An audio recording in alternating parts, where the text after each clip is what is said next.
Things have definitely changed. Market fundamentals are massively improved, occupational demand is massively improved, and as a result we're seeing increased investor interest. The industrial sector also performed pretty strong. In terms of uncertain periods, investors are looking for how they can shore up their income returns later down the line. Multi-let estates offer that opportunity. UK office investment has bucked the trend. Investment volumes up 30% on last year, and that's predominantly been driven by the London office market. 4.4 billion transacted over the first half.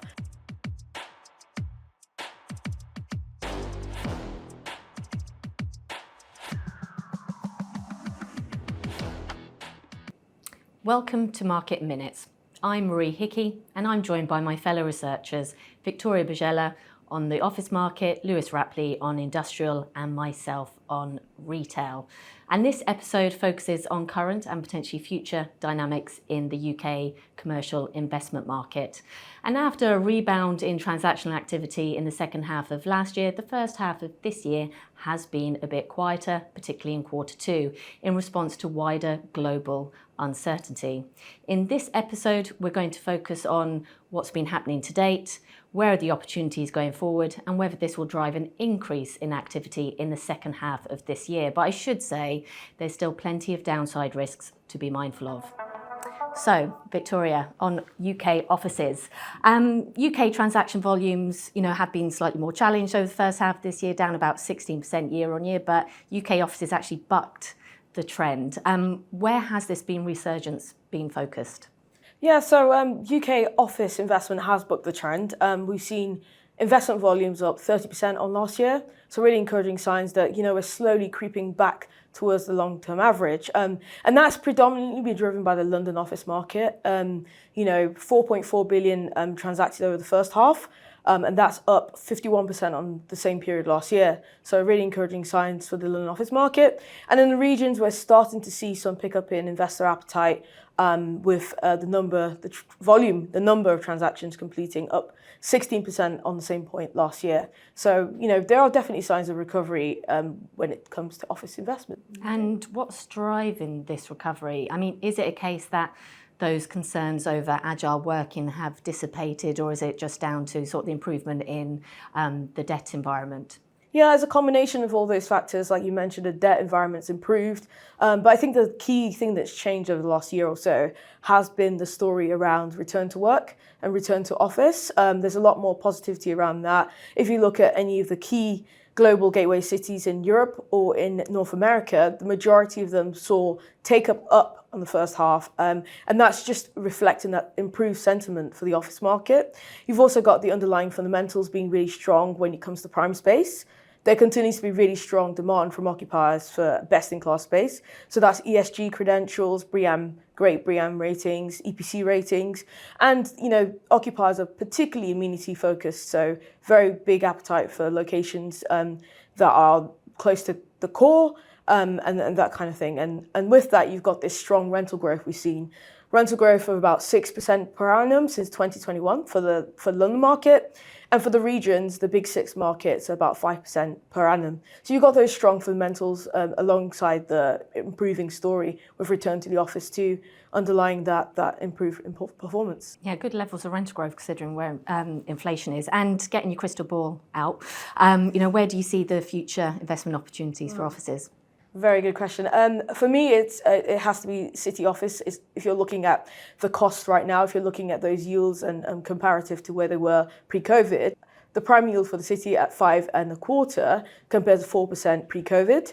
When you think about the strong rental growth we've seen there, the strong leasing market, it does seem like a really good opportunity, and it's competitively priced at the moment, so a really good opportunity. And then the big six regions, again, with the prime side of the market, there's always the challenge of supply of that stock coming available.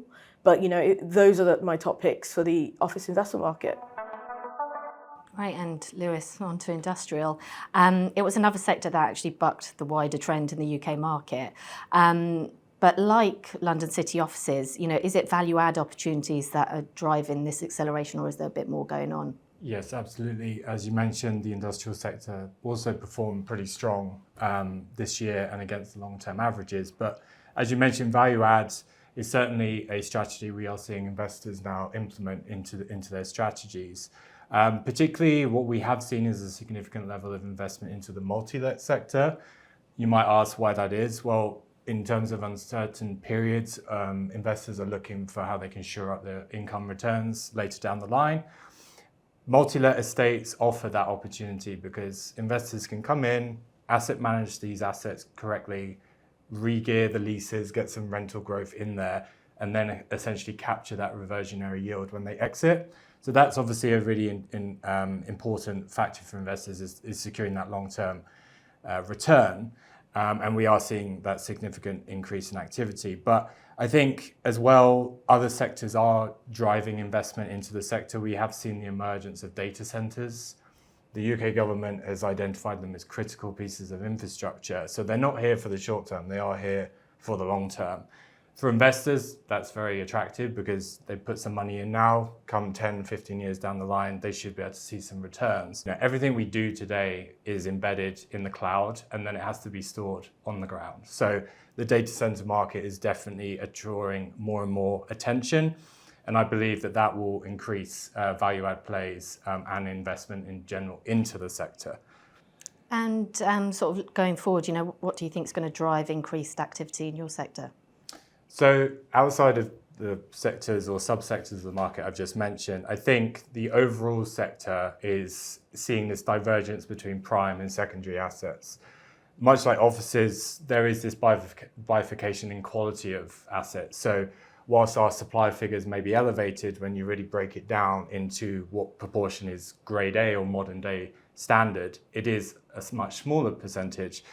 And therefore, when you have a smaller end of the market in terms of quality, you should still see rental growth. And we are optimistic that that rental growth will still come forward. In doing so, with the retrofit opportunity, it gives investors opportunity to future-proof their assets. You buy an asset that's of poor quality, you retrofit, you may be able to attract a better occupier and a better rent. You exit, again, there's that reversionary yield potential. So I think that is a strong part of the market, which will continue to see more investment activity. And I think, much like offices, the occupier fundamentals are still strong. The e-commerce levels in the UK are one of the strongest in Europe. And ultimately, for every new postcode that is built, and that's going to generate an additional 70 square feet per postcode or per home that's built. So there is just going to be an underlying continuation of demand that needs to be serviced. So I'm confident in those factors driving more investment into the sector.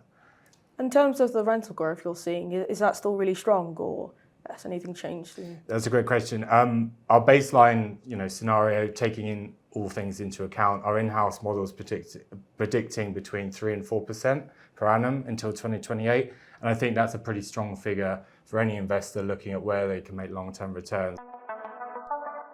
I've talked about the fundamentals of the industrial sector, Marie. What do you think are the factors driving through the retail market? How are they doing? Well, in a really good place, actually. After a number of years being the ugly sister, no one really wanted to talk to me about retail. Things have definitely changed. The market fundamentals are massively improved. Occupational demand is massively improved. And as a result, we're seeing increased investor interest and, as a result, transaction activity. And funnily enough, I know in regards to logistics, e-commerce has been really important driving that market. Post-pandemic, it's actually been a bit of a push for occupational demand in the retail market, but in the sense that retailers are looking at their store network existing and also growing to offset some of the increased costs of e-commerce. Delivery costs have become more expensive. The margins are a bit more challenged. People are returning more items. And retailers are encouraging their customers to, do click and collect, do in-store returns to offset some of those costs. So as a result, occupational demand is very buoyant. We're seeing good levels of rental growth pretty much across the board, albeit, I should say, it's still very much focused on prime locations and best-in-class properties. And as a result, all of this improvement in the occupational market has attracted investors, and they're looking at retail assets a lot more closely than they would have done 5-10 years ago. But even with the market fundamentals being in a really good place, we have seen aggregate total retail transaction volumes slow over the first half of this year, which we were expecting, largely down to those wider macroeconomic headwinds that increased investor uncertainty. But there have been pockets of increased activity this year. Out of town in particular, still very buoyant, transaction volumes up 16% year on year. Central London retail as well is going to see its best ever year since 2018, and we're expecting about £2 billion worth of assets being transacted. And what's really interesting is the buyers that are being active. So private equity, sovereign wealth funds, looking at the fundamentals, the improvement in demand, the rental growth, and looking at its value relative to historical norms and seeing it as super attractive. That's super interesting. And if you were looking forward, what kind of areas of the retail market do you think will continue to drive or attract more investment going forward? I think, out of town again, it has been the most active. I think it will continue to be a very active part of the market. An evolving trend in that part of the market is, I suppose, a widening awakening to the attraction of the asset class. And we're definitely seeing a growing and more diverse buyer pool there, which again will help drive increased activity. Prime retail streets in London, particularly Oxford Street, I think will present some really interesting opportunities, both from a retail and office perspective, I should say. Occupier demand is very buoyant in that market, in the retail space, and we're forecasting further rental growth in that part of the market. And shopping centres, it has been a bit quieter first half of this year. They're typically big ticket items, can be transactions that can be easily derailed by investor uncertainty, and that's definitely been the case this year. But with some of that uncertainty abating, we're expecting some transactions or processes that started earlier in the year actually complete by the year end. In addition, we're expecting about £3.5 billion worth of, top class shopping centres come to the market over the next 12 months. Again, that will help drive that transaction activity going forward. But I think one thing to flag in regards to retail, and you mentioned it in regards to your two sectors, is the importance of building quality. And particularly over the last 2 years, what we've seen occupationally is that retailers' brands are very much focused on the quality of the buildings, the units. In some locations, that's about double height frontages, good levels of configuration, prominence universally being the case. And these should be considerations for investors, whether you're looking at value add opportunities or core plus, because really it's going to be about building quality and location that will dictate rental tone, rental growth, and ultimately investment performance going forward. That brings us to the end of this Market in Minutes. And to recap, the first half of this year may have been a bit more challenged, but the overwhelming positive is that prime occupational markets remain super robust and we continue to see rental growth. And this underpin will support increased activity into the second half of this year, particularly as the noise around tariffs and the global economy hopefully diminish. We hope you've enjoyed our latest episode of Market in Minutes. For more information, please visit our Commercial Research Hub.